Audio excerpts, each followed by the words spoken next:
Hello, friends. This is Spencer Love, your host of Over the Top Rope on the Win Column Sports Network. Don't forget you can head to wincolumnsports.ca for all of your previews, reviews, and breaking news from the world of wrestling, be it your major promotions or from the great province of Alberta, Canada.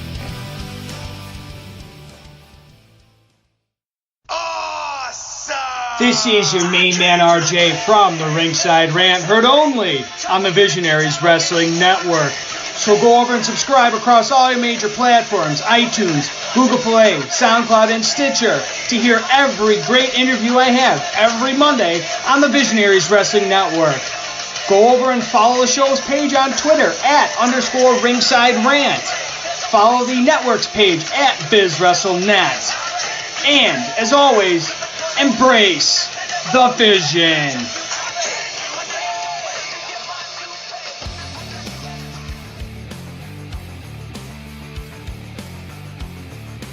If you like podcasts and you are listening to them on Backbreaker Media, then you should listen to me, Chris Parrish, and myself, Maniah, and the Sounds of Struggle, because we are literally the most entertaining duo you'll ever come across in Western Canadian wrestling, baby. We talk about things like wrestling and other sports we like.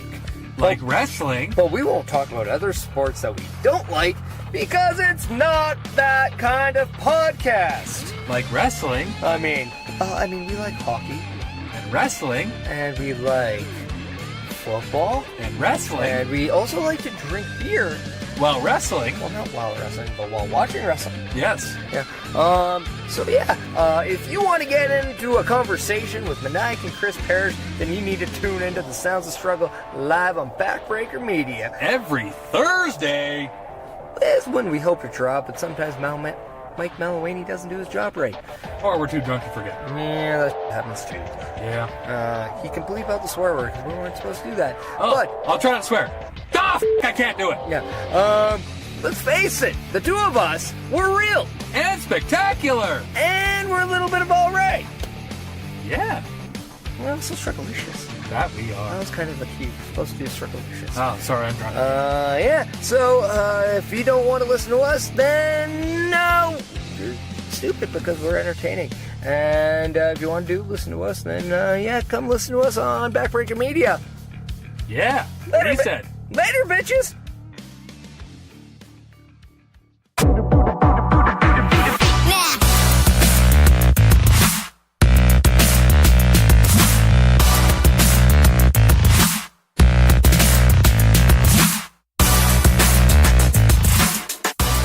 Welcome to the Double Down Wrestling Podcast with KJ, and Mike the Ref is here as usual.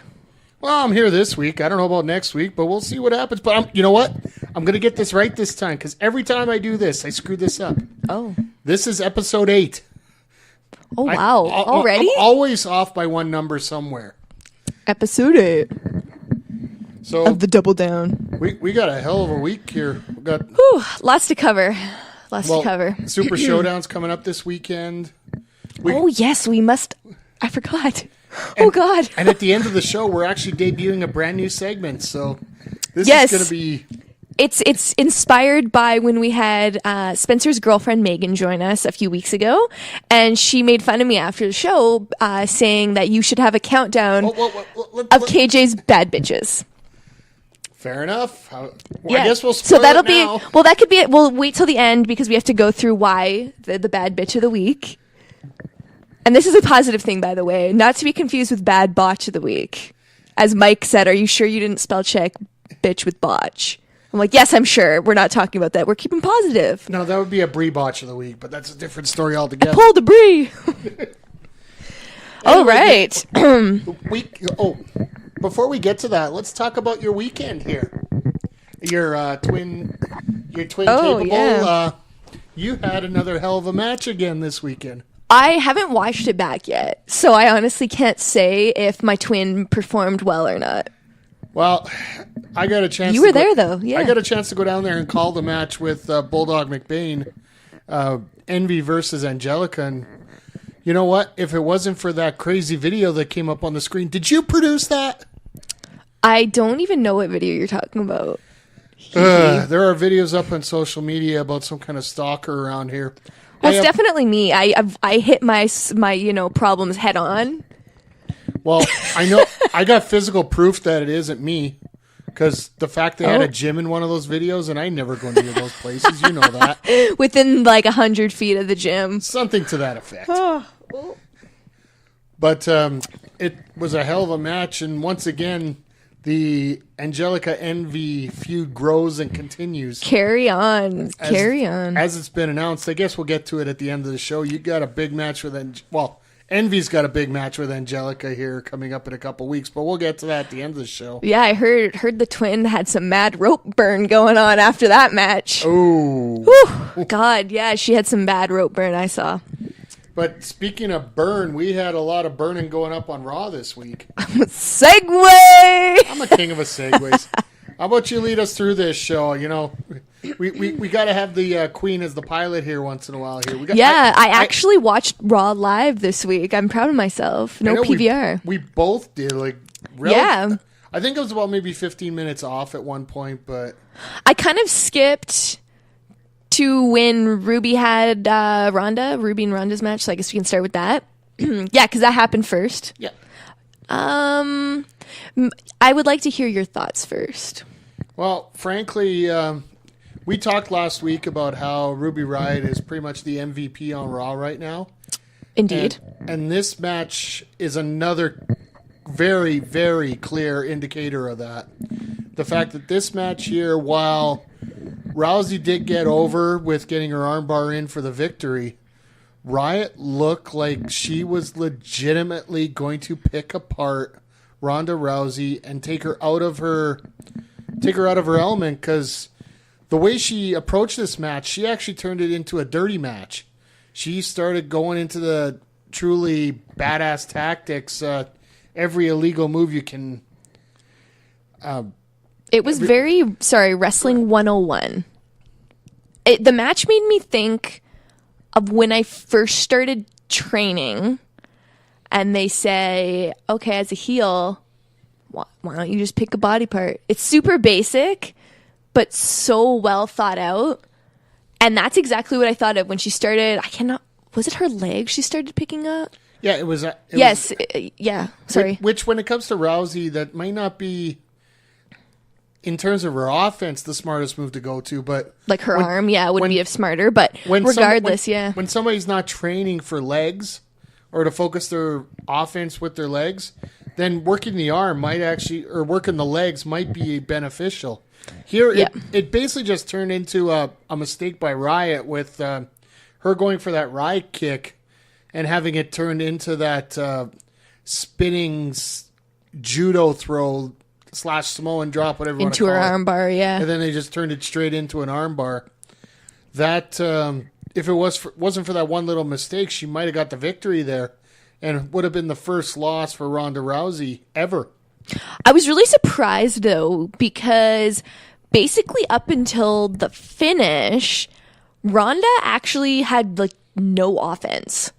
None at the all. Whole match, I think, basically maybe barely even at the beginning, and then skipped straight to her finish, and the match was over. And I was like, wait, what just happened? Ruby was on offense for probably, 5 minutes, and all of a sudden it's just switch, and she puts the armbar in. I get if they're trying to establish the armbar more, but I'm pretty sure it's already established. It can always be established more, I suppose, but I was just very shocked. I'm like, what did I just watch? But it was very protecting the green. The green wrestler, obviously Ronda. Ruby picked a body part. Ruby applied that tactic. Quick finish. Boom, it's over. And this, without a doubt, has to be Ronda Rousey's best match so far since coming in to WWE. Psychologically, yeah, I think. Absolutely. Especially, because you and I, the last probably, 3 podcasts, we've put Ruby over like crazy just because she's been amazing. And here's the proof why. Even though the match wasn't overly entertaining, it was just a well thought out match, especially since Ruby led 99.99% of the match. So it was great. Good for her. Good for her. That's all I gotta say. Nothing too crazy to talk about besides what's to come with the 6-woman tag. Yeah, the the predictions once we get the Super Showdown. That I'm not looking forward to that. I'll be straight up with you. Meh. We'll get to it later. But speaking of going to a downturn, what about that segment with Bliss? That moment with Bliss where a moment of bliss. yeah, this here to me. Well, sorry, for those that didn't watch on Raw this week, Alexa Bliss came up with another. Trish Stratus. I met her when I was 7, and she was such an inspiration. She just snubbed me, just plain old snubbed me. That's where she went with that. And is that even true? Before I get to my thoughts, KJ, what are your thoughts on that?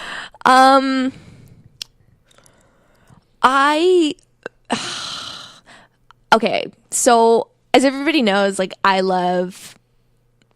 Okay, I don't know how to put it lightly because, like I said, I'm trying to stay positive all the time now. But I didn't like it. I'm sorry. I just didn't like it. Mostly because I think. Okay, so how old is Trish now? 40? Regardless, she's 14 years older than Alexa. Because Alexa's what, 26 now? She's 14 years older than her.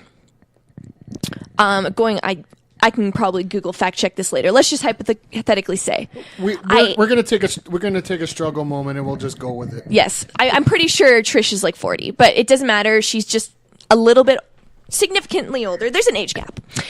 So I think it's super overused when people basically go and say like, "You're a grandma, you're a fossil," to get heat. Because it's annoying. I'm like, I'm sorry, but it's overused, Alexa. I'm pretty sure you could have came up with something better than calling her an old person. Well, because hello, did you watch her in the Royal Rumble? She looked fantastic. Well, frankly, I don't think she was going over with the old part. I think it was more the fact that she snubbed her more than anything. Well, I'm just saying, like the fact that she brought up the age thing. I'm like, roll my eyes, you know. Well, let me get it all.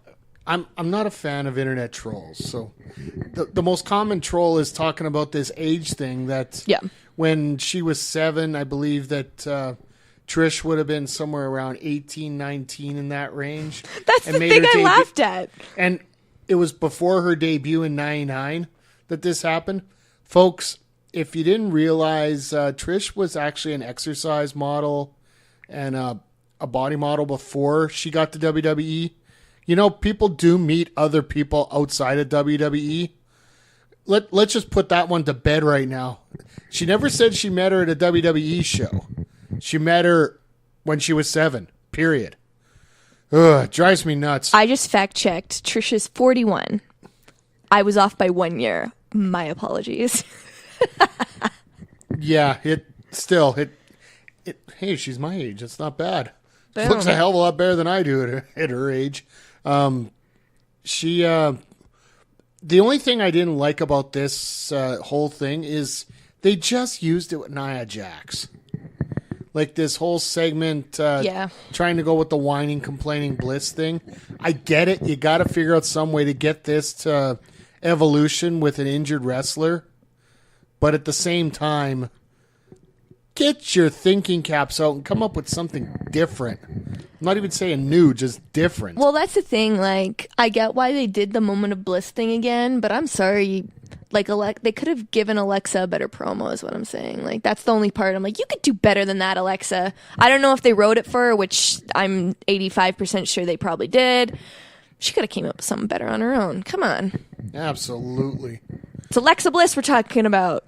Come on. And speaking of things that should be coming up better, I know I'm Segway King. What did you think about... Segway. You want to talk about that last match we had on Raw this week? My poor girl Bailey, man. Oh, God, my poor girl. But on the positive, this was the last match of the card, so technically it is the main event of Raw this week. Oh, my God. I just think... I get why they did it. It's for the whole mixed match thing. Wasn't the greatest. Alicia still is killing me with her comedy act. Like, I die. Every time. I die. So when Alicia is being hilarious and herself, it kind of deters away from the fact that the match was horrible.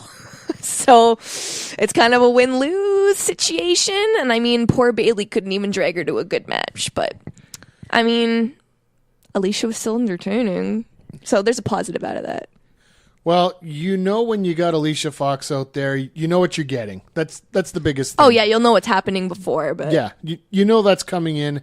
You know what this is setting up for.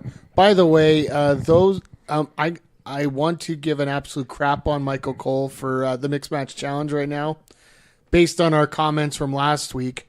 They actually did a segment before this match trying to help us identify how you can watch the Mixed Match Challenge.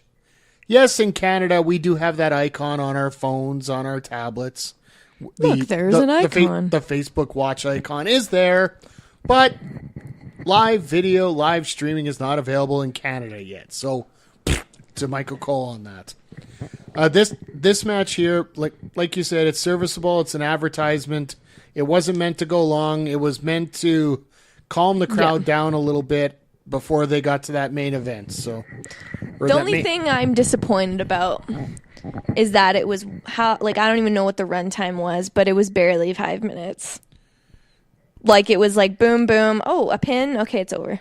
I'm pretty sure this is one of those positions where it might have went longer, but I think one of the other segments might have went a little longer instead. Well, I think so. They seem pretty quick to get out there, and that's the one thing people always bring up these old diva matches and how they were 3 or 4 minutes long, and that's what I'm seeing lately. I'm like, oh my god, my brain hurts. It hurts so much.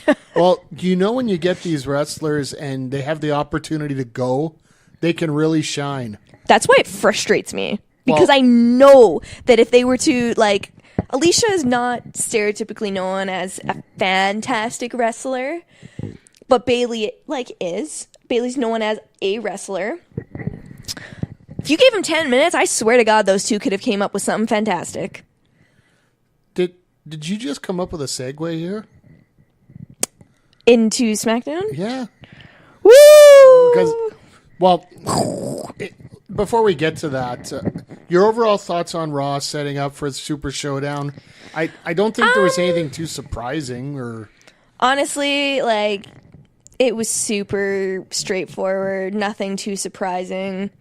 I'm glad that they actually showed a promo for Evolution. They talked about Evolution, and I'm not talking about Triple H, Batista, Randy, and Rick. I'm talking about the women's pay-per-view. They actually showed, for the first time, a promo. I was like, whoa, hold on a sec. They actually have a promo for a women's pay-per-view that's happening less than 4 weeks from now? Oh my God. We better start promoing that. In my opinion, I think it's better to wait for the fact but that the fact that they're acknowledging it's happening finally, I feel like they barely acknowledged it, right? So that's why I was like, finally, at least a promo. I think starting next Monday, they're going to start advertising both promos they're going to have both events because let's face it, in the same week they're going to have an all men's promotion and an all women's promotion, pay-per-view on both sides. So depends what day of the week you're going to enjoy.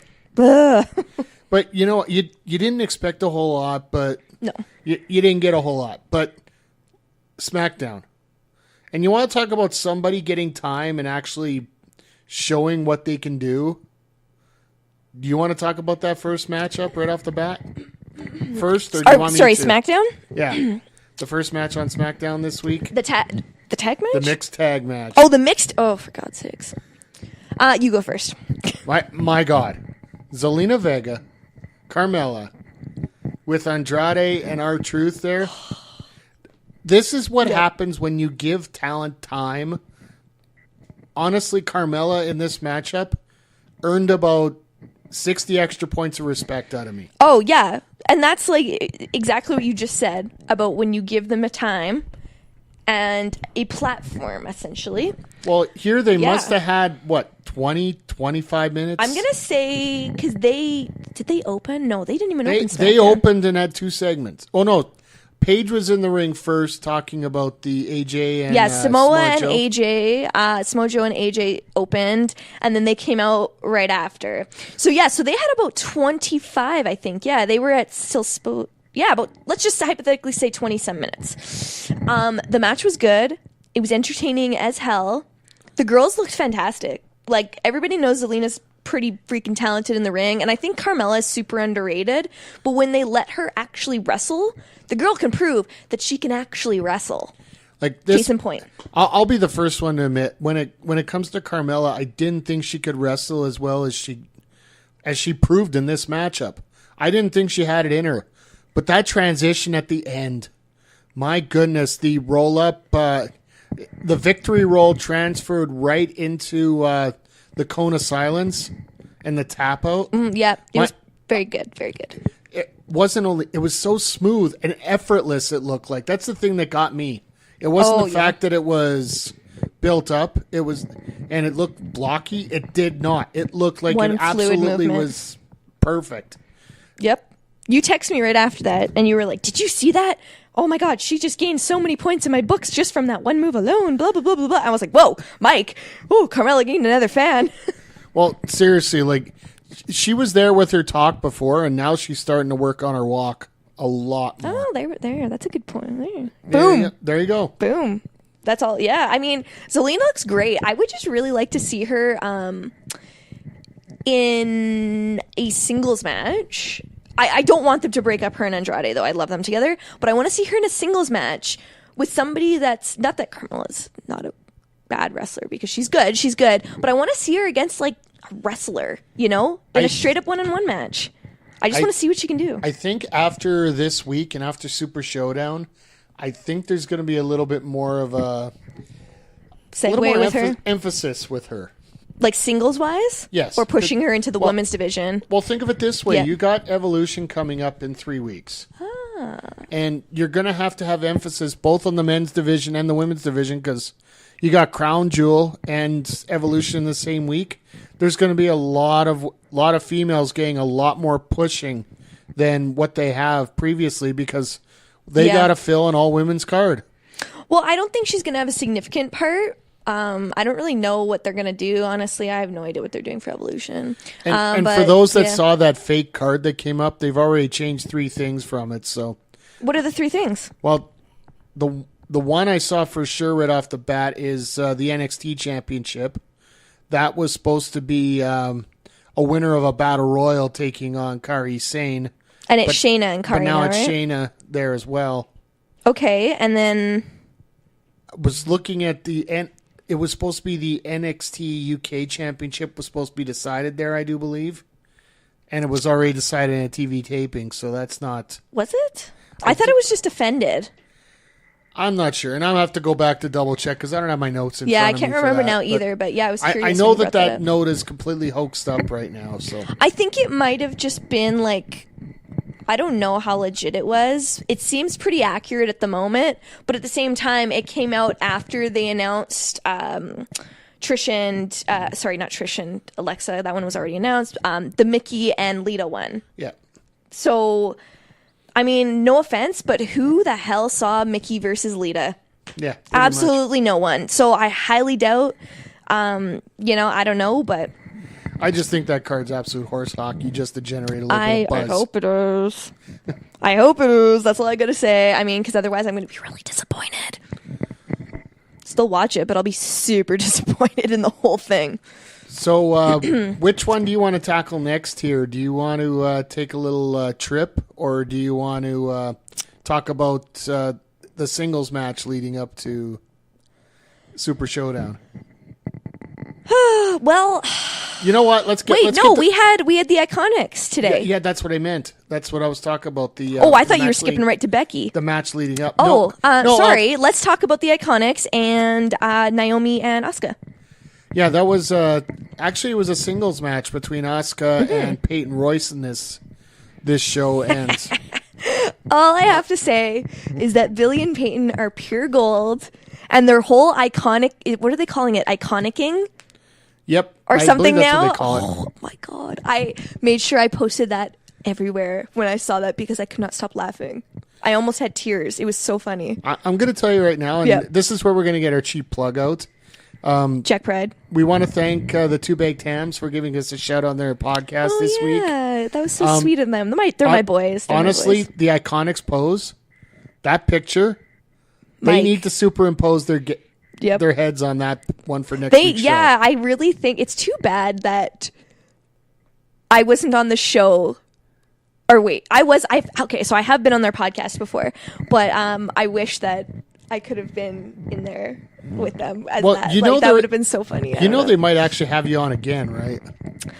I don't know. Like, I'm a pretty hot commodity lately. Jack Pride, no, I'm just kidding. He's my BFF. PIC. What is he? QSBAA, all these acronyms. Yeah, he's like my life partner. He is the Billy to my Peyton. He would hate that I just said that. I'm so sorry, Mike. Please don't disown me. Sorry, Jack Pride. Don't disown me. Wow. How about you could be the Edge to my Christian? I think he'd like that one a lot more. Possibly, but if I said that we're the Iconics, he just rolls his eyes. He's so mad at me. Yeah, he probably rolled his eyes about 12 Anywho, times, Two Baked Hams. Go check them out. They're hilarious. They talk about everything and nothing all at the same time. It's great. This match here was like we said, same thing that we said about Raw. All the matches were serviceable. There was a bit of a botch at the end. Yeah, I wasn't sure how the finish came out, just with the ropes. I get why they did it, to have because Billy and Peyton do that all the time, where they'll rescue each other like that. But they just got tangled up in the ropes. Well, I think the ref didn't really do his job. I didn't like it. So. If you go through it and think of it in a ref sense here, probably what should have happened is Billy should have been pushing the rope into Peyton's hand and causing the referee to get all consternated about it. But Peyton actually managed to grab the rope without any help, and the referee didn't force a break, which eventually led to Asuka pulling her back to the middle of the ring and ending the match with a tap out. Minor botch. I don't think many people noticed it too much, but I didn't notice it till you pointed it out. Mostly because I was watching Billy and how funny she is. So yeah, exactly. Yeah.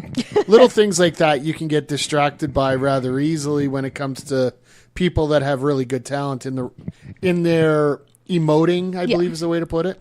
Emoting. We'll be talking about emoting during the Mae Young Classic coming up here, but speaking of emoting and some bad looks and some bad videotape, but we got to do this. I'm sorry, KJ. I just can't.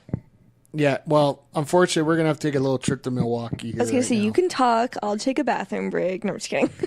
I'm sure she's going to go run for pizza right now while I talk about Milwaukee.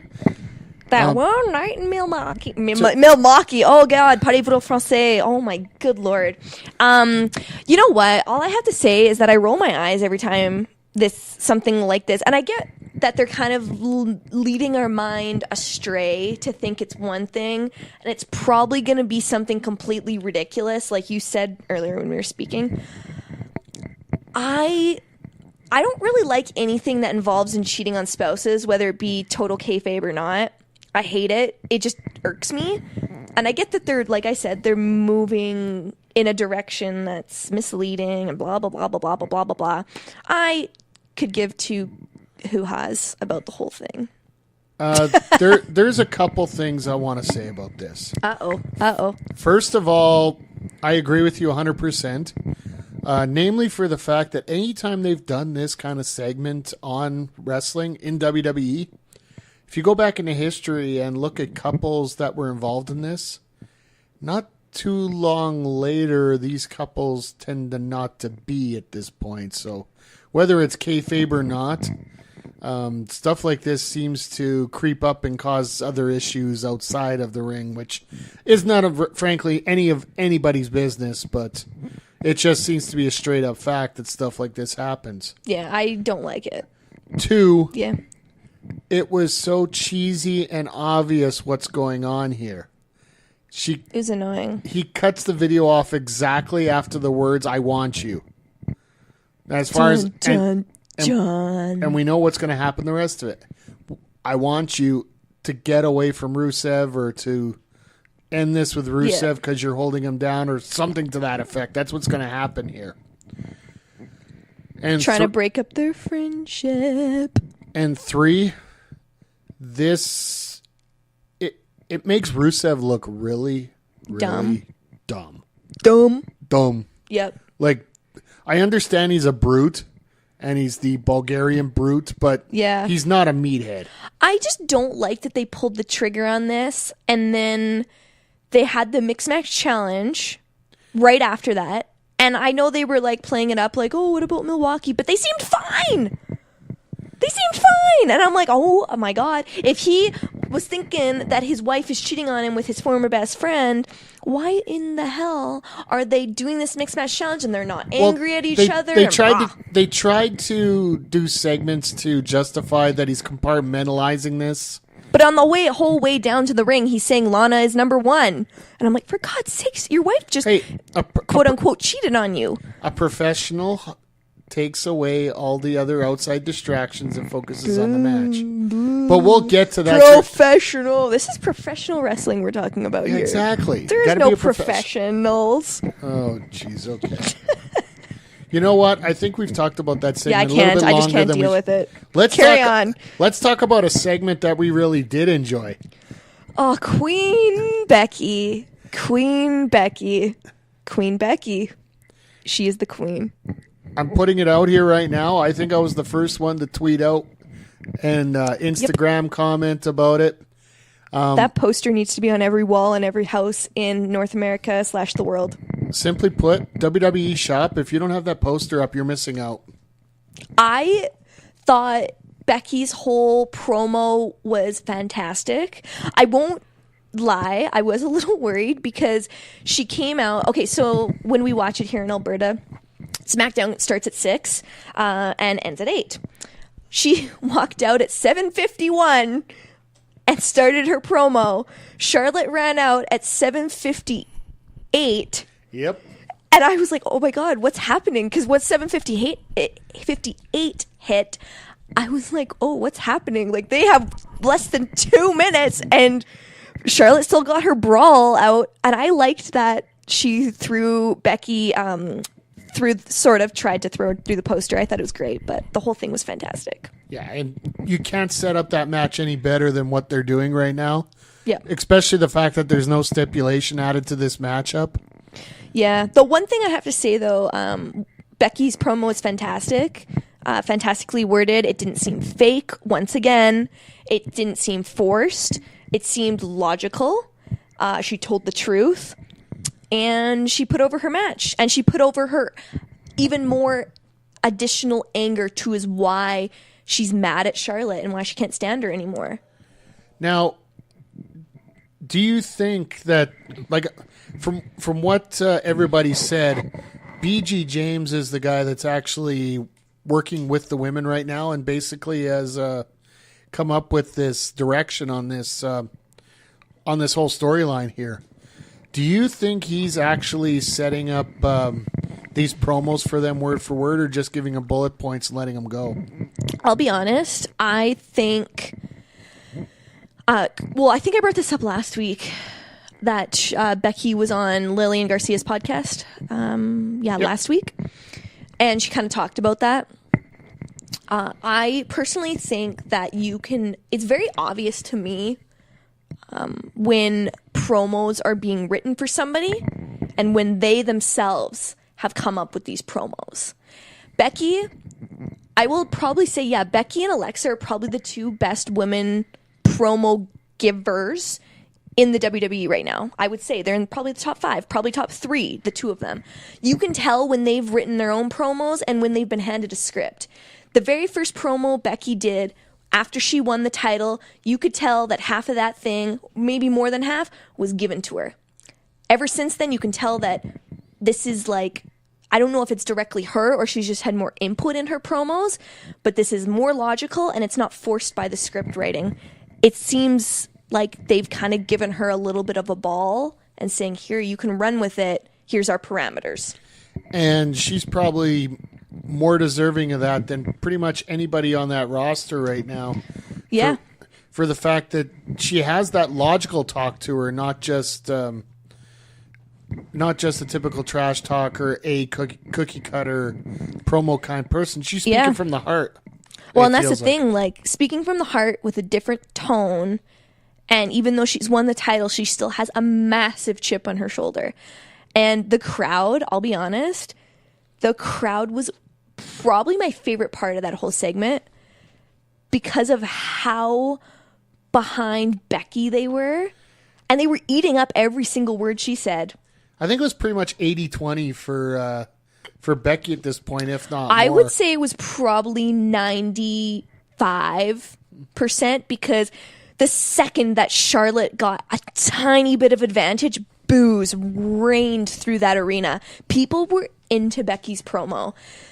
Boom. 95%, I would say. Maybe 90, but about 95%. Maybe they were trying to outdo the fans in Seattle, but that's I would probably say no, because they weren't like that for any other segment besides poor Becky. Well, not poor Becky, because Becky did amazing, but for Becky's segment. Yeah, so. I liked it. I thought it was great, simple.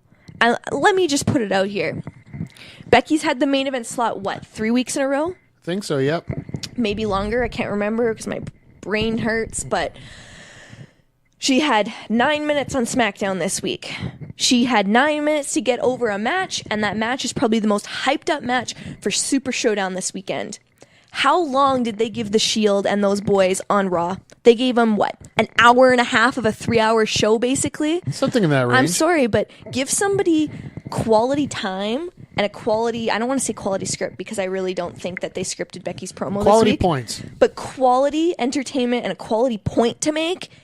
9 minutes, Becky got over an entire match, and I am the most excited to see those two girls match.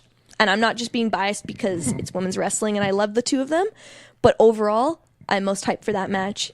Frankly, as much as I don't think it'll be the main event, I think it should be. Oh, guaranteed. It should at least be, they should either open that show or they should be one of the last to go. Last to wrestle. Pretty much. Definitely. So, since we're wrapped up SmackDown here, It's up to the host which way we're going to trail this here. We're going to go with predictions, or are we going to go to Mae Young at this point? Let's finish up WWE, so we'll talk about our predictions for this weekend. And we'll move along to Mae Young and high notes. High notes, and then, Mixed Match Challenge actually was pretty decent this week. Yeah, it was pretty funny. It was good. We'll get to that at the end here. Well, right off the bat, let's go with the hometown girls, the Iconics, taking on Asuka and Naomi. You know what? I don't know. I don't really know. I'm 50-50. I really, truly hope that Billy and Peyton go over. But I have a feeling they won't. But I really hope they do, because I cannot wait until their music hits and the reaction they're going to get. I think it's going to be fantastic. Personally, I got a feeling that the finish might be changed in the ring based on the reaction. Because Vince has this sick sense of humor of having people lose in their hometown. The thing is, I was thinking about it earlier because I'm like, I really hope those two girls win. Because this is the first time those girls have wrestled in their country in forever, basically. I think, maybe NXT, but I really hope that they go over super dirtily. But I hope they go over. But I have a feeling if Buddy Murphy wins that Cruiserweight title, that they're going to lose. I think one way or the other, it's going to be one of the highlights of the night, that's for sure. But I just hope they have a great showing, and I really hope that crowd pops the hell out of that place for them. I truly hope so. I can just imagine their music hitting right now. Oh, so good. Oh, I'm just happy for them because that's exciting. 60,000 people in the crowd, and yep, yeah, that's do you think that match opens the show? Or one of the first to go, or do you think that'll be middle of the pack? I think Cruiserweight actually opens the show. Really? Actually, you know what? I think they should. Start it off hot. Yeah, that's the way it used to be in the old the old brand split days, where you would have the Cruiserweights or the Intercontinental match be the one to lead off. But of course, we're not having the Intercontinental title being defended on this show, but I digress at that point as well. Yep. Let's hop over to the other brand here with that ever so great 6-person tag that you're looking forward to. Wait, we didn't give predictions for Becky Charlotte. I know. We'll go back to that. Oh, we're jumping around. All right. Let's talk about the main event during the main event spot on this. Oh, Come on. yes. Sorry, sir. So we got the Bella Twins obvious. and Ronda Yep. taking on the Riott Squad. I think it's pretty damn obvious what's going to happen here. Actually, no. Not yet. I'm just gonna throw a little bit of a wrench in here. The obvious prediction is Team Ronda. But you know what? I'm just gonna put this out here that this is exactly what I think is gonna happen. They're obviously trying to set up for Nikki Ronda, right? I think Riott Squad goes over, but I think it's because of a little bit of a tiff between Nikki and Ronda. There, I'm saying it right now. That's how it's gonna happen. Riott Squad goes over. Boom.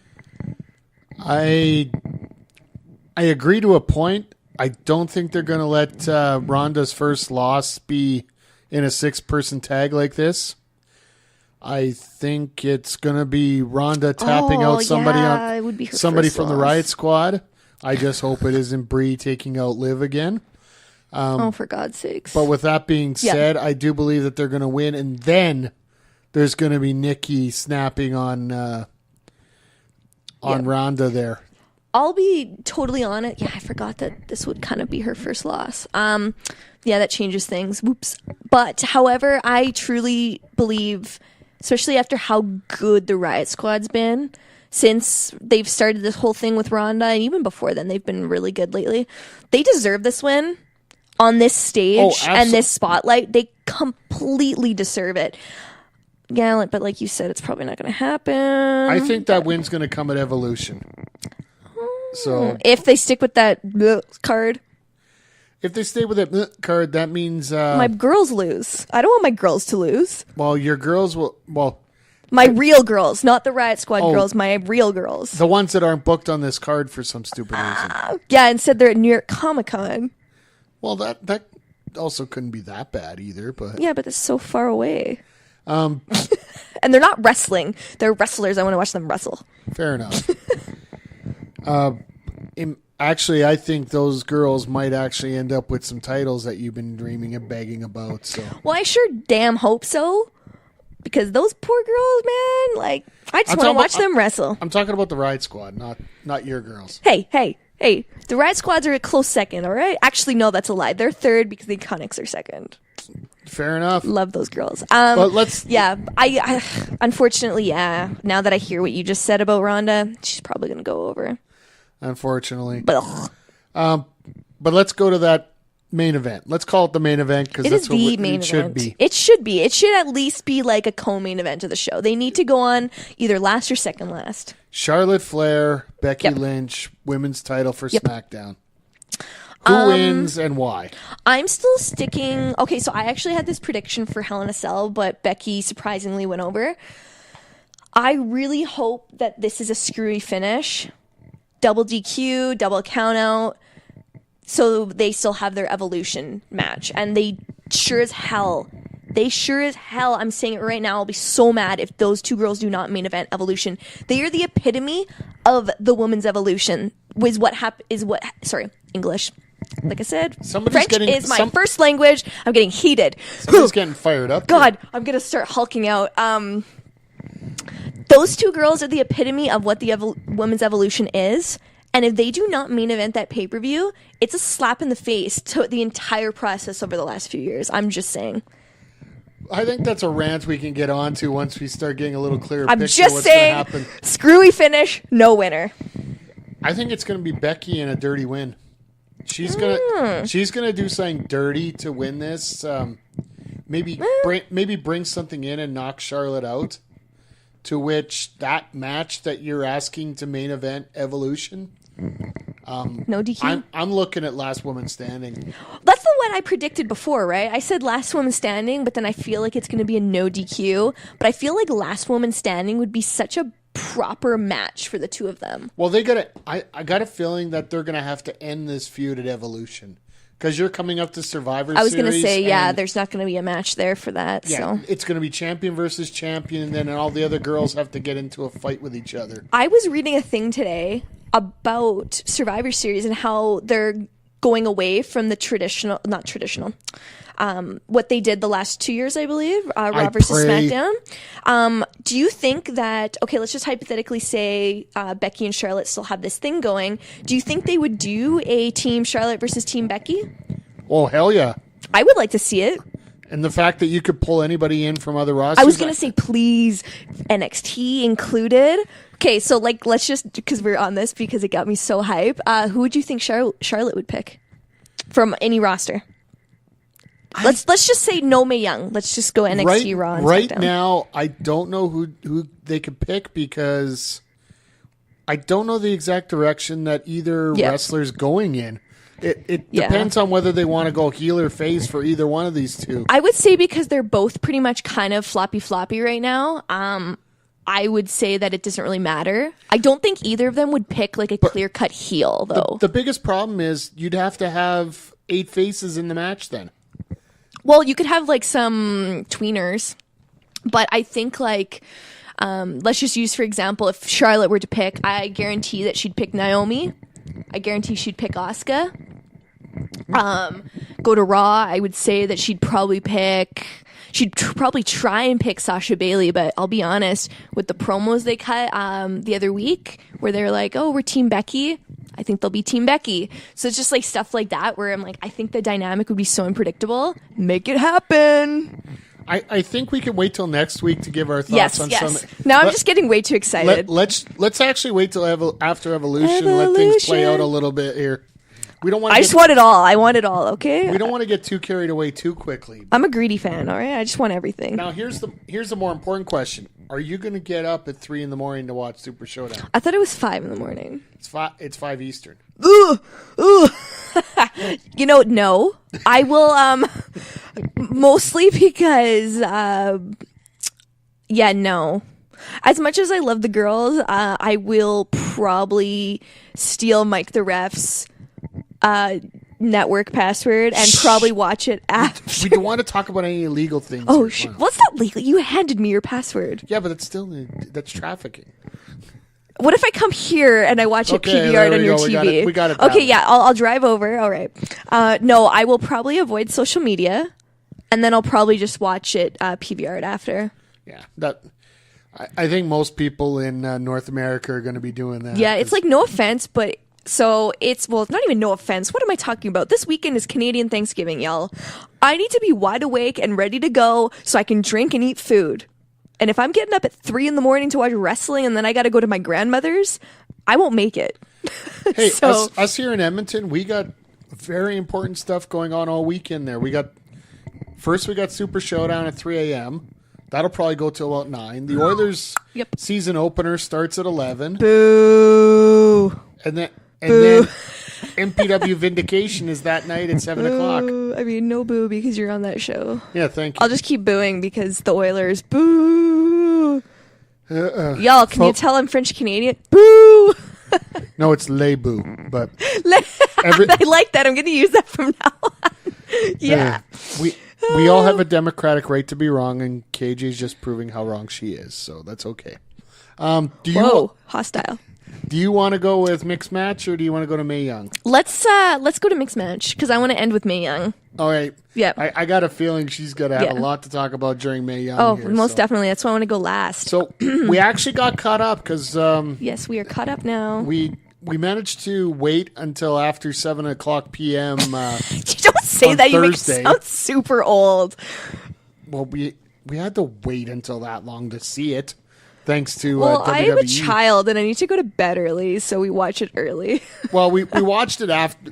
It comes on the WWE Network at 7:30 Mountain Time in Alberta here on Thursday, 2 days later. Drives me absolutely nuts. But bitter. Yeah, I'm bitter. All right, first match, which is technically from last week. We had so episode 2. We had the newly minted Country Dominance taking on Mahashanti.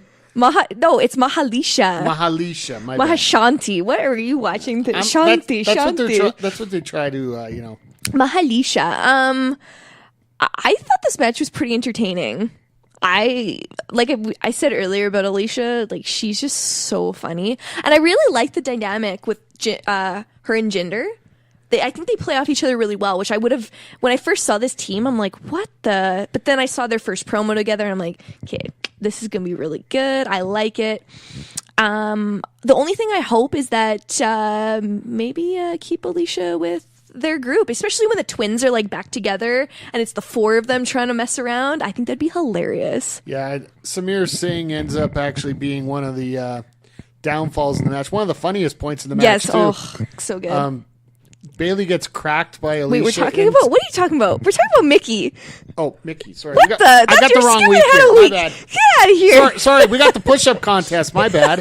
Yeah. That's chill what happens out, when we chill watch out. 2 weeks in a row. Calm down. We watched a lot of wrestling tonight. In that matchup, you had Bobby Lashley and Jinder go for Bailey is on country dominance. Shut up. Yes, folks, I had my one flub this show, and I just said it. Anyway. I'm dying. Okay. Anyway, Country dominance. yeah, Bobby Lashley decides Yep. to accept Jinder Mahal's push-up contest here. Pretty funny. Yeah, just the posing by Nikki, so casual, and it's nice to see her in her more, what's the phrase, face gear, because usually she's got to wear Pretty the full much, yeah. tights and try to look a little more dark and sinister based on her character on Raw. So I know a lot of people thought it was pretty random when Mickey was partnered, and I kind of thought so at the beginning as well. But I know a lot of, well, actually, people probably know it, but I just remember, I know they're friends because of their TNA days, and they've known each other for like a really long time. I think either Renee or Michael Cole mentioned it, but they've known each other since like 2003 or 2002 or whatever.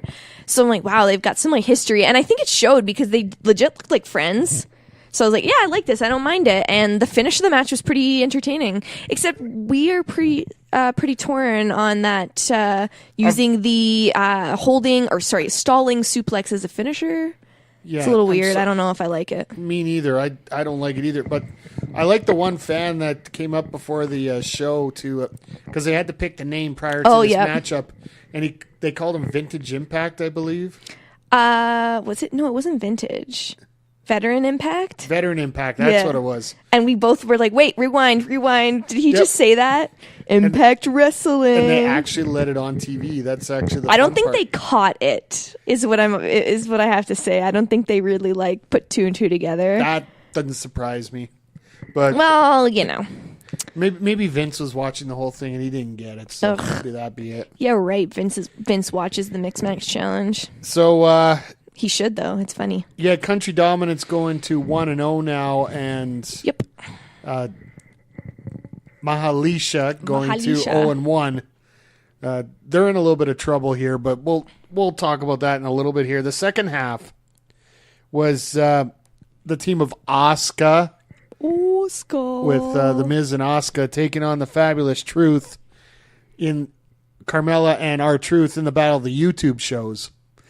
Talk shows. Well, they're going to end up being YouTube shows at some point. Oh my It's God. Please make it happen. Make it happen. This match was funnier than hell. I think that's the best way to put it, too. I thought I was dying already before the match started when Asuka was yelling at Miz to go get changed for their match. She was like screaming at him in Japanese, like to go get changed. She's like, oh, I'm going. I thought that was hilarious. Set the tone for the match. I'm a little disappointed that Carmella and Truth didn't win, though. Well, I got a feeling that they want to reestablish Asuka a little bit more again, and as the dominant member. So the only way you were going to have it, especially since R-Truth beat the Miz the week before, you're not going to have that. Oh yes, again. that's correct. I really liked the finish though. Like, I really liked that combination of moves. And then Carmella hits the kick on Miz into, how did Asuka, was it a roll-up? Well, she turned around and then they basically went into basically took her down. Oh, yeah, her submission, sorry. Took The her Asuka down lock. and then put her into the Asuka lock. And you could tell Carmella was screaming even before she got into it. She like, knew oh she was in shit, trouble. PTSD. She's got PTSD. And the other part about it was they had the dance off in the middle of it. I think that was the fun part about it for me, where you had R-Truth and Carmella doing, their usual dance break. It was funny. Yeah, I love it. And then Asuka comes in and does her little dance.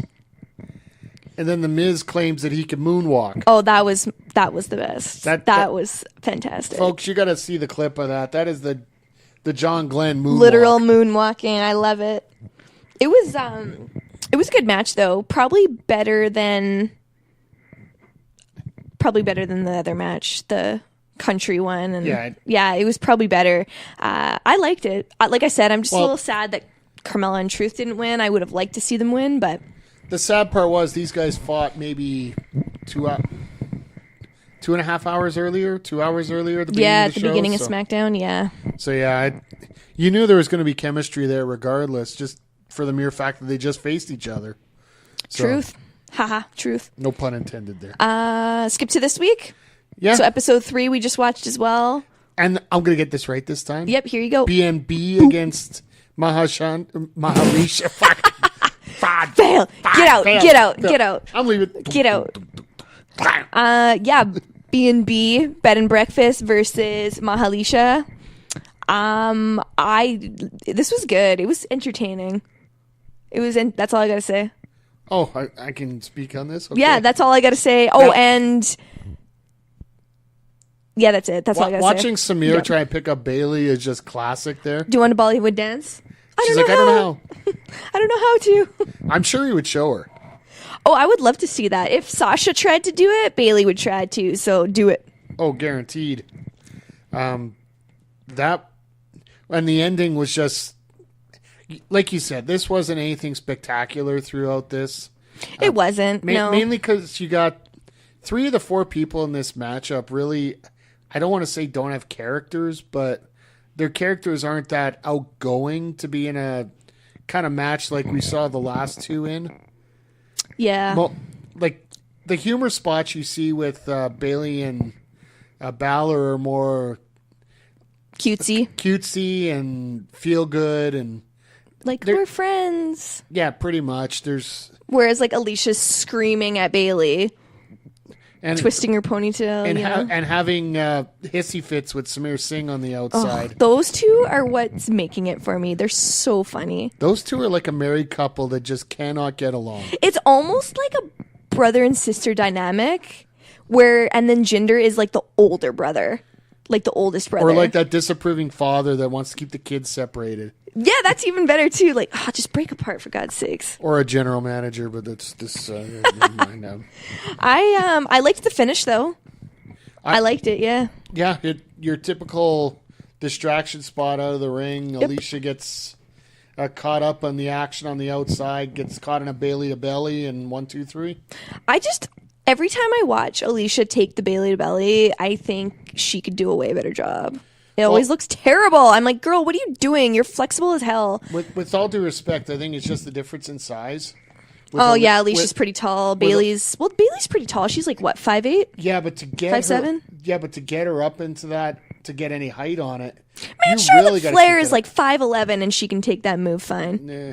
Anyway, I'm just saying, why am I complaining? It was a good match. It was funny. I laughed. let's get to the excited / disappointment moment of the night with Oh god, Rusev Day taking on Day One Uso there. Or Day One Day Glow. One Glow-ish. Yeah, Glow-ish. I'm here for the Mae The Young, dance off. the Mae Young. Oh, I people, thought you were so- here for the dance when off it because comes that's to what I was Nazi here people. for. That dance off though was hilarious. Oh, I'll give I you- loved it. I'm like, wait, why can't we see more dancing? I quite enjoyed that. the fact that Lana can twerk the way she can. I think that brought in a few viewers to Facebook Watch. Well, it's like the match was what, 10 some minutes? Maybe. Like 12 minutes, let's just say, and 9 minutes were of dancing. And who would have said that I would have no complaints about a 12-minute match and only 3 were wrestling? Well, the only complaint I have about this is that use of Milwaukee again. Like Yeah. Lana gets the Bella Buster done right on Naomi, Yep. and Jimmy gets on the mic and talks Milwaukee. about Milwaukee. So what happened about Milwaukee? Gets Lana all pissed, gets caught in a roll up 1, 2, 3, and costs the team again. It seemed pretty out of character for Mr. Uso there to go He's in. a heel. Don't get No, he's not. Is he? well, not right. The Usos are not. Are they heel right now? The Usos will use any kind of trash talk they can to win. Well, that's true. The But Us- still, yeah. The Usos aren't anything right now because they haven't not been even on wrestling as a team TV. for a while. That really disappoints me. Yeah, agreed. I agree with you as well, but They should be. this one here just carried on a storyline. I think they could have picked a better week to have this matchup if they were doing this kind of Yeah, we were thing. talking about that before. I didn't like that they had it like an hour after that whole segment. And then apparently Aiden was on social media, on the Facebook Watch chat group, sending out links to the video that he put up on the Jumbotron. Like, folks, this is supposed to be a tournament. This isn't supposed to carry on storylines that are going on during Raw and SmackDown. Yeah, like, let's just watch Naomi dance again. Come on. Let's have these guys have no restrictions and just let them go out and do what they could do. It was entertaining. I died. I couldn't believe they gave them that much amount of time to just like dance off. But then I get why they did it, because it led to the quick finish distraction from the whole Milwaukee thing. Yeah. Even though I was like, oh, for God's sakes. I know next week I'm going to have to bring some old Milwaukee beer in here just for KJ. Oh, I'm going to need beer if we have to deal with this again. I'm sure Positivity. Yeah, let's drink some beer. Well, speaking of positivity, let's move on from this onto something that you really enjoyed. Yeah. Before we get to the matches, Mae Young Classic, this episode, first round of quarterfinals. Your thoughts? It was really good. Three out of the 4 matches I really liked. The third one, was it the third? Yeah, right before the main. I was like, wait, did a match just happen? It was over that quick, and I was like, wait, what just happened? Who won? I was really confused. I get why they put it there, time restraint, because the other matches were very good quality, longer. It just kind of confused me, because I'm like, they rubbed it off really quick. But we'll get to that when that match comes in our speaking. But it was really good, and honestly, I was just like, I love wrestling. One of the things that I can say about us watching it here, when we got to the main event, you actually asked me how they're breaking it down. You thought this was only the third match. Literally, yeah. And it just, the math didn't add up. I'm like, no, that's the fourth. Well, because we got to the 4th match, and I'm like, wait, like, they're not the main event? And you're like, this is the main event. I'm like, so wait, what's happening? That there was 4 matches? Yeah, I completely, like, forgot that third one happened because it was so quick. And it just happened, like, 5 seconds before. Disappointment. Well, let's get to the matches, because I know that we got opening match. Honestly, I agree with you. 3 out of the 4 matches were absolutely excellent, and that 4th one I would say was serviceable at best right now. It was just too short for my liking. This probably was the best episode of the Mae Young Classic so far. So for overall matches and entertainment, yeah, it was probably the best. Well, that first match, Toni Storm versus Hiroyo Matsumoto. Now, you were commenting about how Matsumoto is on back-to-back shows. Yeah, I thought that was really odd, because I'm like, wait, she just finished out, and all of a sudden she's opening the next round? I was like, whoa, quick turnaround much. Yeah, it's 2 openings in a row here. Frankly, this match here, Toni Storm came in as a slight underdog, I think would be the best way to put it. But she got the shit kicked out of her. Yeah. Literally, almost. I'll let you talk about the match here, because you were talking about it all throughout the entire thing here. God, I was, I shouldn't have, there should have been a disclaimer warning before the match for me. Oh, wait, hold on. This episode of the Mae Young, I forgot I was going to mention this beginning of this show. What is it? This episode of the Mae Young Classic is brought to you by the letter S for stiff. We've talked about this before, where there's a difference between like stiff was how this match was worked, and then like a dangerous stiff, where this match was on the verge. And let me just say, when matches become hard hitting like this, I get a little PTSD from some of my matches. And let me just say, when Toni was getting the crap kicked out of her, I had a hard time eating my food because I kept like laughing. I laugh when I see some of these like hard hitting punches or kicks or whatever, and I'm like, like that's what the sound I was hearing most. I'm like, do you need oxygen here or what? Well, it's just like I start laughing, or I'll be like, oh my God, like she chopped her in the freaking like throat. I was like, God, oh my God, PTSD, like flashbacks. But let me just say, Toni did her job. She did amazing. It was like she got that crap kicked out of her though. I was surprised because Tony looked really good like last round, and I know how she can wrestle. So I didn't really like the way they structured the match. Even though it was still really good, like the whole match was great. It was very much, she was on the defense like the whole time just about. Until she got that, what was the finish? It was almost like a roll. The things that impressed me throughout this match were when Tony did get offense in. Yep. It was harsh. Like those Germans. It was quick. Yeah, it was like. Whoosh. Those Germans, she could snap them off at any time. So good, yeah. The finish here was basically a reverse victory roll. Typically... super quick, yeah, very quick. The man that I usually see do this move on a regular basis would be Zack Sabre Jr. Yeah. Where he flips it backwards and he actually crosses his arms when he does the bridge over the body. It was beautiful. Her bridges are great, by the way. Her bridges were amazing. And this... the look on Toni Storm's face when she won... Elation. It's all over Twitter. Yeah. Seriously, it's between shock and elation. So, absolutely fantastic win for Toni Storm and moving on to the semifinals. Yeah, I mean, the right person won. I was just surprised they didn't make it a little bit more even.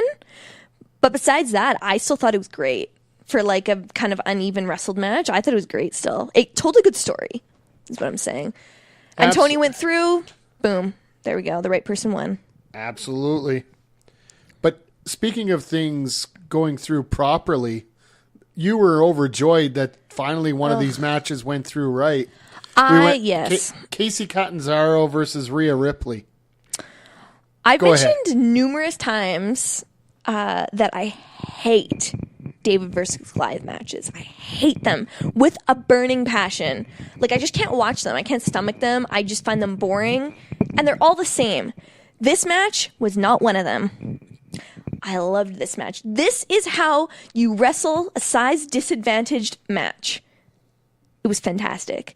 Casey got the sympathy. And let me just say, like, that girl... I don't know, send her for a weekend with Bailey to learn how to get sympathy from the crowd and to work that psychology, and she'll be like one of the best things WWE has going, because she's got the look, she has the athleticism, she just needs to work on her psychology in the ring and her selling a bit. But besides that, for a girl that's only been doing this for what, a year?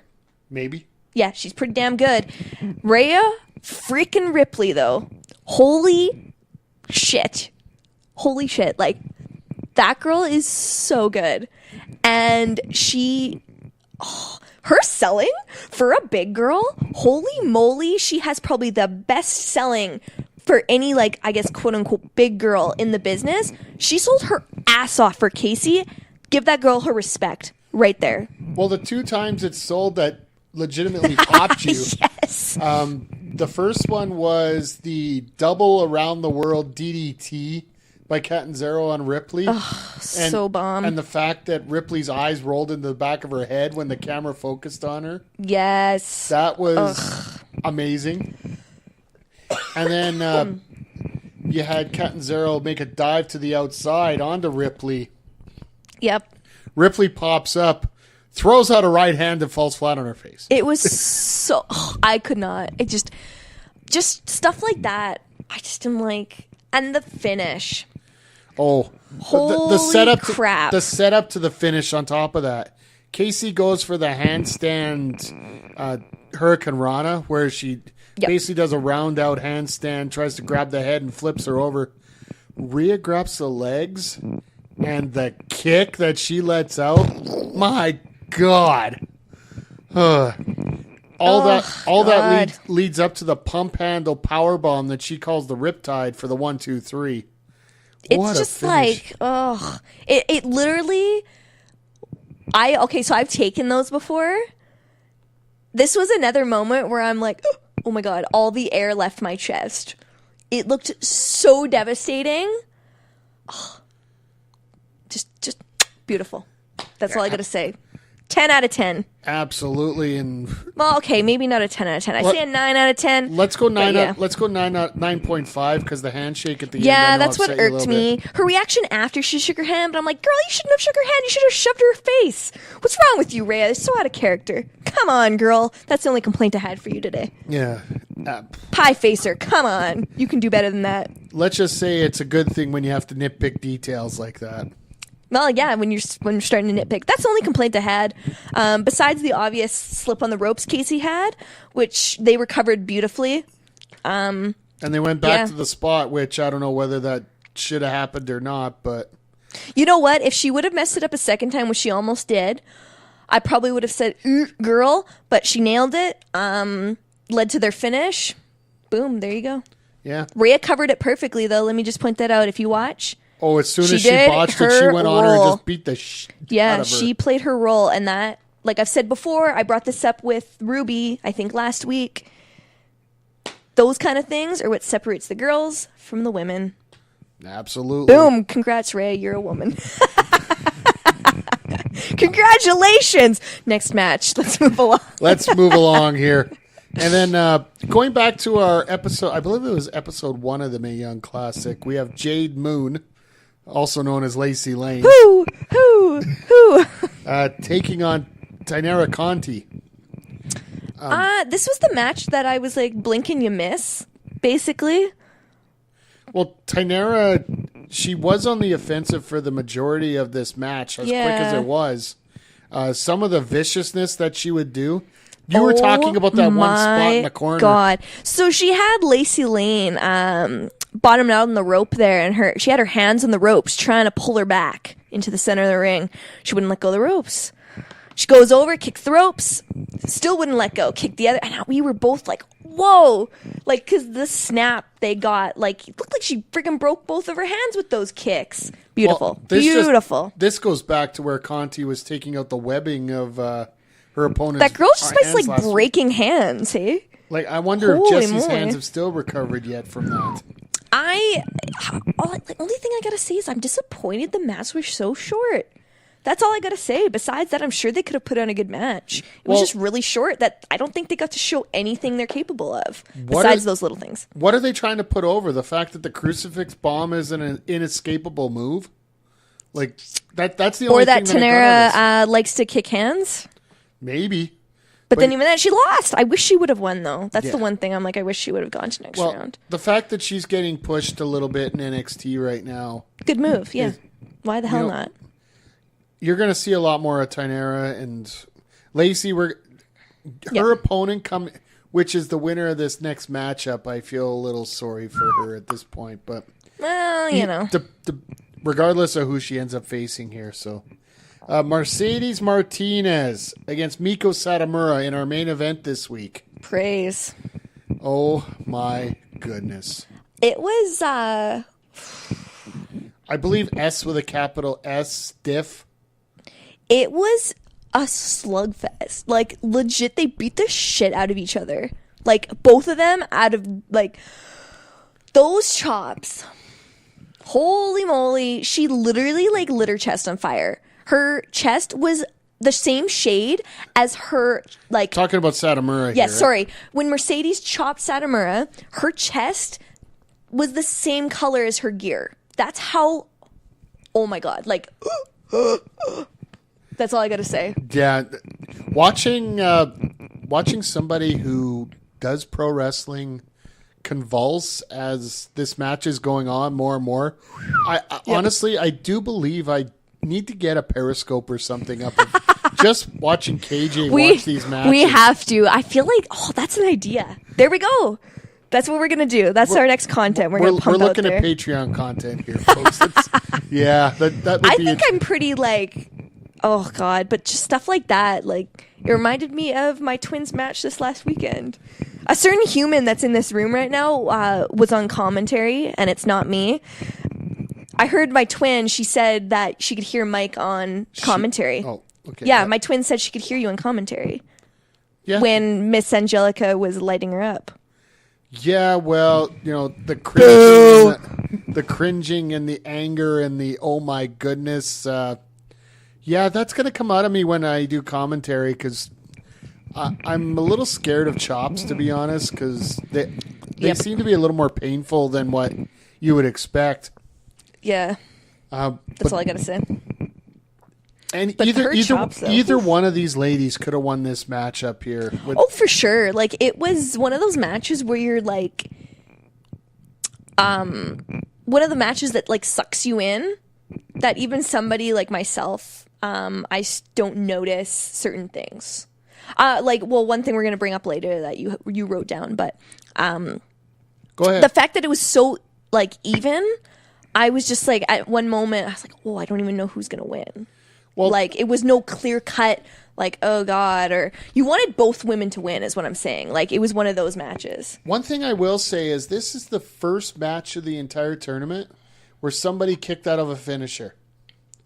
Mercedes Martinez hit that Fisherman's Buster on Satomura, yes. and Satomura did kick out.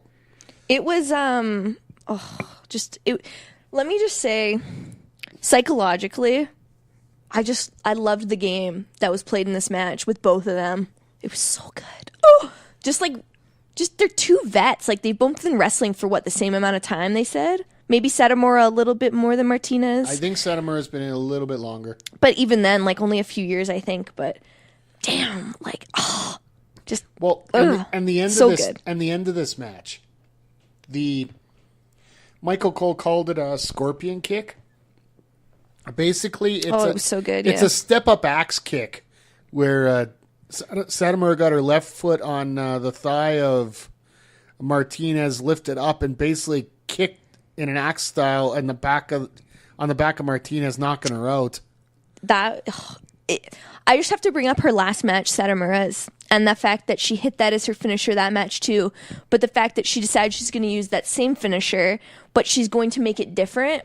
Praise to you. She added a step up, got into it a different way than she did last match. Boom, there it is. So we still have two other matches going, or two sets of, four quarterfinals going on next week.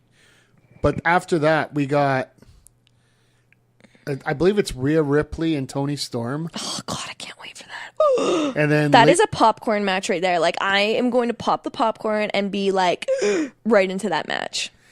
And then you got Satomura and Lacey Lane, which I don't think will be as entertaining. We'll see. So. If they let Lacey Lane actually wrestle a match longer than 2 minutes, by all means, it'll be probably fine. But that was a hell of a show and a hell of a week in wrestling here. It was. Oh, I had another point to bring up about the Martinez Satomura match. Go ahead. Just because, like, technically I noticed it before, like, I got too enthralled. When they were in the beginning part of their match, they kept switching back and forth between working left side and working right side. And I know a lot of people don't really know what that is, but basically in wrestling, you work a side. In Japan, they work the right side. Satomura kept going back and forth, and I just have to praise Mercedes Martinez. I know that she's worked all around the world, that girl, but she flawlessly kept up. And I just have to, like, clap. Here, I'm clapping right now. Boom. Like, I just, the technique. I love it. I'm crying. Can you see this tear, Mike? Yeah. It was fantastic. But we're going to have to ramp it up here because you got your new segment to debut here. I'm crying. Oh, yes. Eventually, Okay. I'm going to find some music, Boom. but I'll be honest, folks. This got thrown on me earlier today, so I didn't get a chance to come up with any theme music for this. So. Oh, yeah. Okay, so here it is. So this is? So I think I talked about it earlier. So Spencer's girlfriend Megan said that I should have a Bad Bitches of the Week segment. Yeah, so we're going to count down every week, and we're going to give, like, our 5 stars, basically, of the week for women's wrestling in WWE. Until we start talking about TNA, we can add them in, but... And right now, I've decided that this week, KG is going to take all the glory on this one. Yes, I am, because I threw it at you. So we'll start with an honorable mention, just because I have to bring her up, because she entertained the hell out of me this week. Alicia Fox. She made me laugh in every single thing she did. So she's my honorable mention. But number 5... Can you guess who my number 5 is, Mike? She has to make the list, even though she didn't really do much. But Ruby Riott is number 5 this week. I was going to say Sasha, but... Well, she wasn't even on TV or anything. Yeah, but she's she said a she bad had to make bitch the because list. she was on Instagram or whatever. Poor girl. I'll Love you. agree with you on that one. So just because Ruby made Ronda look so great, I had to keep her in number 5. So number 4, I had to put Tony because she got the shit kicked out of her. She looked awesome. Even, like I said, even though she got the shit kicked out of her, she looked great. Praise, girl, praise. She made her opponent look like $1 million before she went out, and that's the way you do it with such a legend that she had in the ring with her. And the emotions, like you got Riott in by her in this match. Like this was the most, like she showed emotions in previous matches, but this was deeper than what she showed before. And the fact that she was just so elated at the end of the match, I'm just like, you felt like my heart was taken out of my chest. Well, the one thing is, Satomura, she ended up getting a little bit more boos, and the crowd was a little bit more against her in round 1 against Rachel Evers. Yeah. But this one here, the crowd saw that she could do in the first round, and she was getting cheered a little bit more. Tony managed to turn it into becoming a complete babyface in this match. Oh, she babyfaced the hell out of this match. She was almost like a Bailey level. Absolutely. Like, I think she was pretty much from the get-go. But yeah, congrats, Tony. You're in my number 4. You get absolutely nothing, but congratulations. Number 3, pretty obvious. I have to put Rhea Ripley at number 3. Oh, absolutely. Holy moly. All I got to say is that sit-down powerbomb that she did. God, the wind is still out of my lungs. Like, her selling is what got me. For a big girl, I've never seen a big girl sell as well as you can. The best I've seen, hands down. The Brian Hands Cage down. the Brian Cage of the women's division right now? Well, I don't know, but like maybe. Yeah, she's pretty good at selling. And her offense, she's like just so smart. Like she wrestles smart. And if she's not signed to WWE, is she? I believe she's on the UK brand. I don't want to spoil anything for you. Okay, I think I actually knew that. Anyways, I gotta write this stuff down. I really hope though that if she carries on, that they don't turn her into like a Nia Jax. Like I really hope they leave her like what we saw tonight with Casey. Because if we can be honest, there's not a lot of girls that are as big as her or kind of close to her. It's kind of like a Charlotte situation where Charlotte's probably like one of your biggest girls on the roster, height-wise and whatever, but I really hope that they let her wrestle like this instead of just beast moding everybody like Nia. I'm sorry. Just hopefully, like I pray to God. Anywho. Number 2? Number 2 is Becky Lynch, of course. Oh, that promo. She freaking sold Lynch. The pay-per-view. Yeah, she did. Hands down, and that's all we got to put at it. Buy her poster. WWE shop, get that damn poster up. We'll all buy it. Okay, and number 1 is pretty damn obvious, but it's our main event of Mae Young Classic. Both of them. They're both at number 1. Yeah, I would. They epitomize what the Mae Young Classic and the Women's Evolution is about. So, boom. Just drop it and go. That's basically what it was with those two. It's just let them go. And they did. Like, come on, you don't need to agent that match at all. Boom. That's all I gotta say. Here's your time. Here's your winner. Go out and go nuts. That's basically what it ended up being there at this point. So it was great, and they own the bad bitch of the week, both of them at number 1. So the main of Mae Young. So you're starting off your top 5 list with a tie in first. It's a match. The match itself is a bad bitch of the week. They just so happen to have 2 people in it. So you're starting it with not even one wrestler, at number 1. No, both of them. Wow. Both of them. It's a match. Wow. Into one. Boom. Way to set the standards high for this list. No, you know what? Like, that's the way. This is my list. This is my bad bitch of the week list. Oh, wait. This is your podcast. Never mind. I'll just leave It's a match. It's the match. Not 2 people. It's the match. It's combined into one. It's, in there. All right. Well, I do what I want. I think that's going to wrap up this week. We gone through this a lot quicker than normal. We've only done it an hour and a half. Last time it was 2 hours. And we talked about a lot. And next week we're going to have a lot less to talk about because we don't have the backlog of mixed match. We got the follow from Super Showdown. Yeah. Good Lord. Yeah. Hopefully something fun happens. We got the beginning of the road to Evolution. Dun, dun, dun, dun, dun. Yeah, they got to show some more promos. Come on, promo that. Well, we'll see what happens on Monday and Tuesday. So. Yes. You got anything to plug this week? Or No, because it's Canadian Thanksgiving. I actually have the weekend off. Sort of.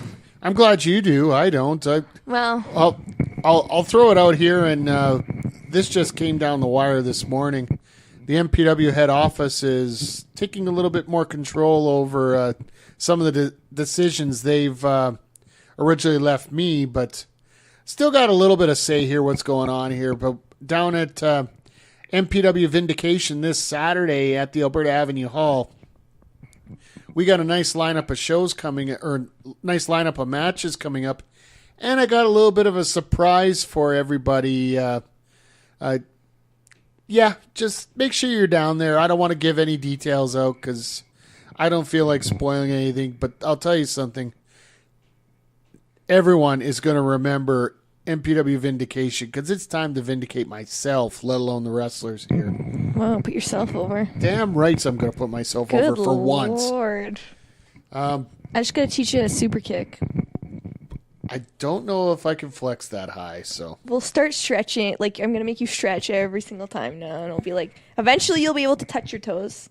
And then you can get super kicked. Do you really want to see that? No, I'll just have your word for it. That's what Did I you do your thought. stretches today? You got anything else, KJ? Because we got to wrap this up. No. Happy Canadian, or happy Thanksgiving. I'm Canadian. I don't need to say happy Canadian. Happy Thanksgiving, y'all. Happy Columbus Day to all our for God's American sake, stop. listeners. Yes, I am politically correct. Happy Thanksgiving, Canada. I'm going to have 3 dinners this weekend, so I might not have any abs come all my matches in the next 2 months. So, poor all of you that watch me. Well,